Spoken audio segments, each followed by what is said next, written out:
بات آفیشل کے پیارے دوستو، السلام علیکم۔ سوچ اچھی ہونی چاہیے کیونکہ نظر کا علاج ممکن ہے پر نظریے کا نہیں۔ کسی پر اتنا ہی ظلم کرو کہ اگر خود پر آ جائے تو برداشت کر سکو۔ نرم دل سے پتھر دل بننے تک کا سفر آسان نہیں ہوتا اور لوگ اسے بے حس ہونا کہہ دیتے ہیں۔ کچھ غیر ایسے ملتے ہیں جو اپنا بنا لیتے ہیں اور کچھ اپنے ایسے ملتے ہیں جو غیر کا مطلب بتا جاتے ہیں۔ بہت لوگوں کو بدلتا دیکھنا آسان ہے پر جب کوئی اپنا بدلے تو دکھ لگتا ہے۔ زندگی میں لوگوں سے بس ایک ہی سبق ملا، جس کو ہم جتنا خاص جانتے ہیں وہ ہمیں اتنا ہی عام کر دیتا ہے۔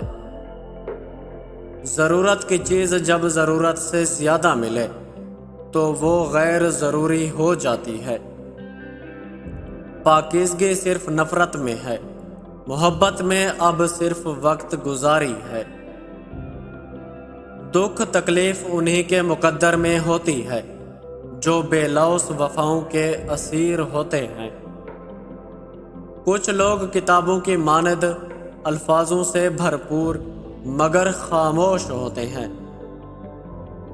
بوجھ اٹھانے والا کسی پر بوجھ بننا پسند نہیں کرتا۔ غم میں تو اللہ یاد آتا ہے پر خوشی میں نہیں، جبکہ خوشحالی میں یاد کرنے والا پسند ہے اللہ کو۔ رشتوں میں موڑ ضرور آنا چاہیے، پتہ تو چلے کہ کون آپ کے ساتھ مڑ رہا ہے اور کون اپنی راہ لیتا ہے۔ عبادت کے لیے صرف سر ہی نہیں، دل بھی جھکانا پڑتا ہے۔ جب ہم کسی رشتے سے تھکنے لگ جاتے ہیں تب اس میں سارے جہان کی خامیاں نظر آنے لگتی ہیں۔ جب یہ دو نشانیاں ظاہر ہوں تو سمجھ لو کہ تمہارے پیار کے بیچ کوئی اور آ گیا ہے۔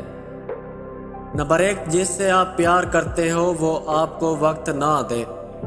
نمبر 2، ہر بات میں کوئی نہ کوئی غلطی نکال کر آپ سے لڑنے اور چھوڑ جانے کے تانے مارے۔ زندگی ہمیشہ ایک نیا موقع دیتی ہے، سادہ لفظوں میں اسے آج کا دن کہہ سکتے ہیں۔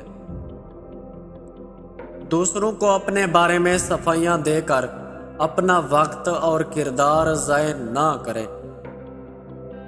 نفرت کی اپنی کوئی زمین نہیں ہوتی، یہ ہمیشہ محبت کی جگہ پر قابض ہو جاتی ہے۔ لوگ کہتے ہیں کسی ایک کے چلے جانے سے زندگی رک نہیں جاتی، پر اس ایک کی کمی بھی کوئی پورا نہیں کر سکتا۔ پیارے دوستو، ویڈیو کو لائک کریں اور ہمارے چینل بات آفیشل کو سبسکرائب کریں۔ شکریہ۔